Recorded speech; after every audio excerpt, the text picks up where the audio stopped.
तो अब प्रॉपर्टी 5 और प्रॉपर्टी 6 को समझते हैं आखिर वो क्या होता है। देखिए प्रॉपर्टी 5 यानी थ्योरम 5, थ्योरम 5 क्या कहता है। थ्योरम 5 देखिए, इंटीग्रेशन माइनस ए टू ए हो और यहाँ पे दिया हो एफ एक्स डी एक्स, तो इसमें वैल्यू 2 हो जाता है। और ये 5 और 6 ही है जिसमें स्टूडेंट कंफ्यूज करता है, आपको कंफ्यूज नहीं करना, अच्छे से समझना है। देखिए ये क्या हो जाता है, 2 वैल्यू होता है। पहला वैल्यू तो ये 0 हो जाता है। 0 कब होता है, जब x होता है ओड फंक्शन। क्या होता है ये ओड फंक्शन, अभी समझाते हैं। देखिए ओड फंक्शन तब होता है जब f माइनस एक्स रखने पे माइनस एफ एक्स आ जाए, यानी जो यहाँ पे एफ एक्स दिया होगा उसके जगह पे x के जगह पे माइनस एक्स पुट करेंगे और उसका माइनस एक ठो बाहर निकल जाए, तब उसको कहते हैं ओड फंक्शन। और इस कंडीशन में इसका टोटल वैल्यू क्या हो जाता है, 0। और ये आपका ऑब्जेक्टिव में बहुत ही सहायता करता है ये प्रॉपर्टी, साथ में बड़ा में तो सहायता करता है ये ऑब्जेक्टिव में। जैसे आपसे कभी कोई पूछ दे कि बताइए -π/2 से π/2 sine cube x d x का मान क्या होगा, तो आप यहाँ पे डायरेक्ट आपको रखना है, क्योंकि एफ एक्स के जगह पे है साइन क्यूब एक्स। अब यहाँ पे माइनस एक्स रखेंगे तो साइन क्यूब माइनस एक्स, और आपको पता है साइन माइनस थीटा क्या होता है, माइनस साइन थीटा। और चूंकि यहाँ क्यूब पावर है तो माइनस रह जाएगा, तो माइनस साइन क्यूब एक्स आ रहा है जो कि क्या है माइनस एफ एक्स। देखिए यहाँ पे माइनस बाहर निकल गया तो डायरेक्ट इसका वैल्यू 0 रख देंगे, माइनस ए से ए। ये सहायता करता है और ये आप क्वेश्चन में अभी समझाएंगे हम कि कैसे आखिर ये होता है, ठीक है। तो ये ऑड फंक्शन हो तो इसका वैल्यू 0 हो जाता है, लेकिन जब ये इवन फंक्शन हो तो फॉर्मूला यूज होता है 0 to a F x d x, यानी इसके जगह पे आप ये रखेंगे इतना की जगह पे, ठीक है। ये होता है x बराबर इवन फंक्शन। इवन फंक्शन मतलब माइनस एक्स रखने पे ये प्लस एफ एक्स ही रहे, इसको कहा जाता है इवन फंक्शन। यानी माइनस भले यहाँ पे रख दें तब भी इसका वैल्यू क्या हो, प्लस एफ एक्स है। जैसे यहाँ पे माइनस अगर यहाँ पे 4 रहता तो माइनस रखते भी तो माइनस साइन 4 हो जाता, साइन एक्स पे पावर 4 हो जाता इस तरह से, और यहाँ पे माइनस आता तो माइनस का पावर 4 प्लस हो जाता, यानी साइन पर पावर 4x ही बचता। तब इस कंडीशन में 0 नहीं लिखा था, इस फॉर्मूला का यूज किया जाता। अब देखिए इसको क्वेश्चन के थ्रू समझते हैं आखिर ऐसा क्यों होता है। जैसे एक क्वेश्चन ले रहे हैं, मान लीजिए यहाँ पे है x² dx और लिमिट दिया हुआ है माइनस ए से ए, लिमिट वही ले लेते हैं, कोई दिक्कत नहीं है। अब देखिए यहाँ पे x इज इक्वल टू क्या दिख रहा है आपको, इवन फंक्शन दिख रहा है, मतलब x के जगह पे माइनस एक्स भी रख देंगे तब भी ये प्लस x² में बदल जाएगा। तब इस फॉर्मूला का यूज करके बनाएंगे, और आप ऐसे भी पहले बना लीजिए, इसका सॉल्यूशन कर लीजिए। देखिए ये हो जाएगा x³ लिमिट माइनस ए से ए लिमिट दिया हुआ है, ठीक है। तो देखिए यहाँ पे पुट किए तो a का क्यूब बाय में 3। अब यहाँ पे देखिए पुट किए फिर से तो ये क्या हो जाएगा माइनस, और यहाँ पे पुट किए माइनस a का क्यूब बाय में 3, तो a³/3 माइनस, और यहाँ पे भी देखिए माइनस आने वाला है तो प्लस बन गया a³/3। तो ये देखिए 2a³/3 हो गया, 2a³/3 हो रहा है। अब देखिए यहीं पे गौर करने वाला बात है, जब यहाँ पे कोई इवेन रहता है तब उसका चूंकि यहाँ पे इंटीग्रेशन ओड में आता है और ओड में यहाँ पे माइनस रखा था तो माइनस माइनस प्लस हो जाता है। वही चीज़ यहाँ पे अगर ओड रहता तो यहाँ पे इवेन आता, और इवेन आता तो ए तो ये रखा जाता सेम, ए पे पावर 4/4 मान लीजिए x क्यों रहता, ए पे पावर 4/4 माइनस, फिर यहाँ पे माइनस ए पे पावर 4, तो ये तो प्लस बन जाता, तो ये प्लस बन जाता, और यहाँ पे माइनस है और ये प्लस, तो ये दोनों तो कट जाता है, वो अभी समझाएंगे कैसे। तो ये देखिए हमारा ये आंसर आया। आप इस फॉर्मूला का भी यूज करते तो देखिए वही आता 2 इंटीग्रेशन 0 से a F x d x. तब देखिए क्या हो जाता है x³/3 लिमिट रख देते 0 से a, तो ये देखिए हो जाएगा हमारा a³/3, और ये 2 था यहाँ पे रहने दीजिए, और 0 रखेंगे तो वो तो 0 हो जाएगा, तो ये हो गया 2a³/3 यहाँ से बन गया। अब देखिए मान लीजिए यहाँ पे कोई ओड रहा था इस तरह से, ओड क्या, क्वेश्चन 2 माइनस ए से ए ही लेते हैं और यहाँ पे लिख देते हैं x³ dx। अब चूंकि यहाँ ओड आ गया तो इसका इंटीग्रेशन तो इवेन आ जाएगा, x पे पावर 4/4 और लिमिट हो जाएगा माइनस ए से ए।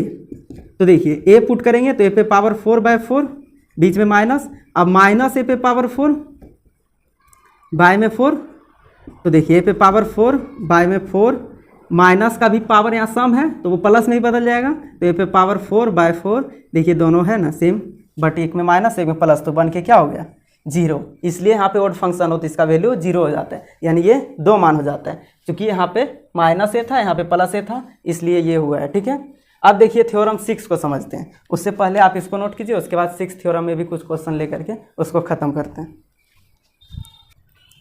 तो चलिए अब थ्योरम 6 को समझते हैं। देखिए थ्योरम 6 क्या है, ये भी बहुत आसान है, थोड़ा सा इसको सिर्फ समझना है।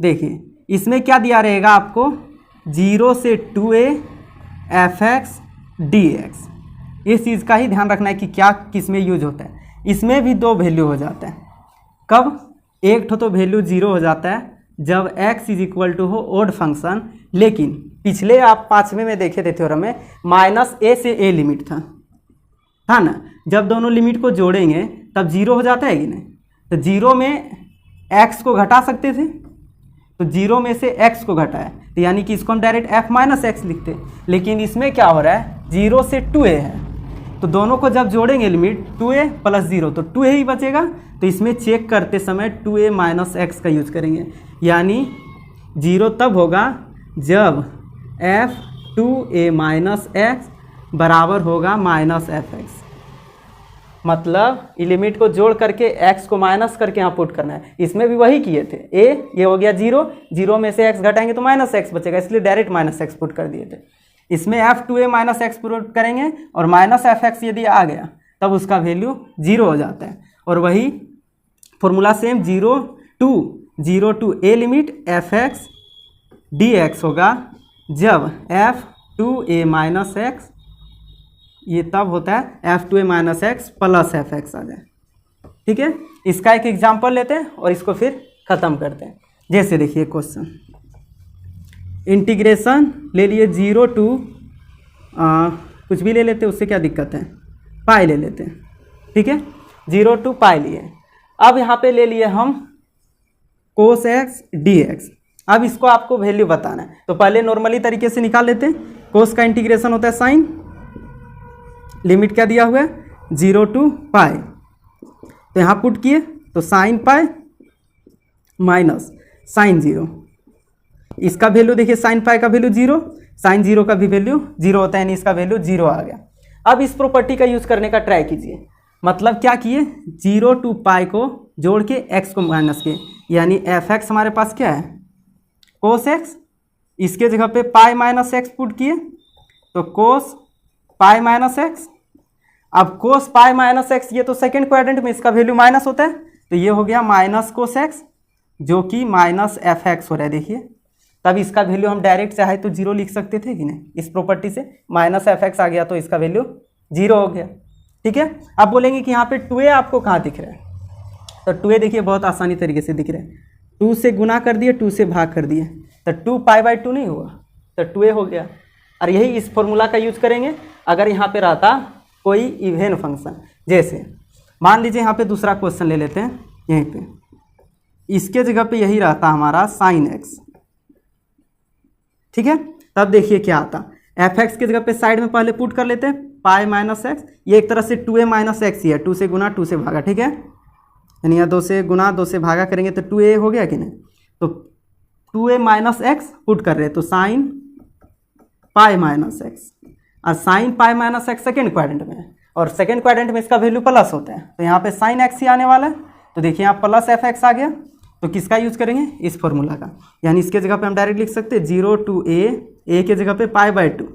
ठीक है, और यहाँ पे साइन x dx, तो देखिए 2 साइन का हो जाता है माइनस कोस, इंटीग्रेशन ये सब फॉर्मूला आपको अच्छे से पता होना चाहिए, 0 to π/2, तो देखिए ये हो जाएगा 2, एक बार कोस π/2 पुट करेंगे तो माइनस कोस π/2, फिर माइनस लगाएंगे तो चूंकि यहाँ माइनस है तो माइनस माइनस प्लस कोस 0, कोस π/2 का वैल्यू 0, तो ये तो टोटल 0 हो गया, और कोस 0 का वैल्यू 1, तो 1 में से 0 गया तो 1 बचा, यानी 2 वैल्यू आने वाला है।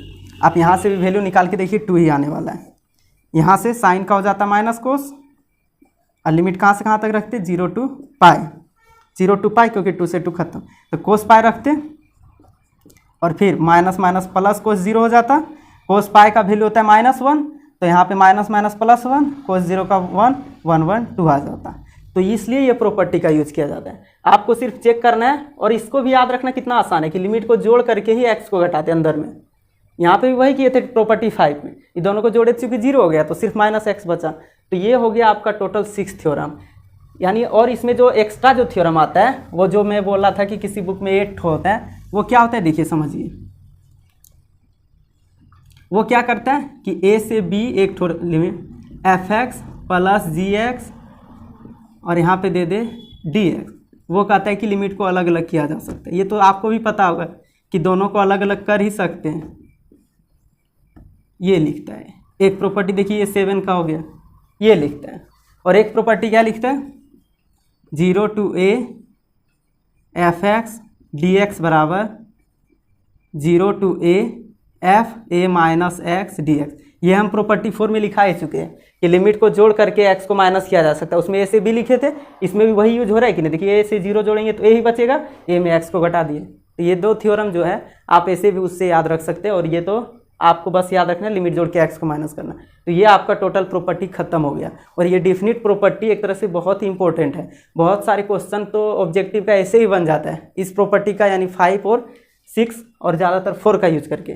बाकी तो 3 जो प्रॉपर्टी था वो तो सिंपल था, ऐसे भी याद रख सकते हैं। ठीक है, तो मिलते हैं नेक्स्ट वीडियो में और भी अलग प्रॉपर्टी या क्वेश्चन के साथ। और आपको पता होगा कि हमने 1 अगस्त से यानी 2024 में जो आपका एग्ज़ाम आने वाला है उसको अच्छे से प्रिपरेशन करने के लिए एक सीरीज़ स्टार्ट किया है, जिसको प्रीवियस ईयर यानी 15 साल के क्वेश्चनों का रिवीजन कर रहे हैं। तो आप चाहे तो उसको भी जा करके प्लेलिस्ट में देख सकते हैं और इसको अपने दोस्तों के साथ भी शेयर कर सकते हैं। ठीक है, तो मिलते हैं नेक्स्ट वीडियो में अलग क्वेश्चन के साथ और अलग प्रॉपर्टी को सीखते हुए। तब तक के लिए जय हिंद।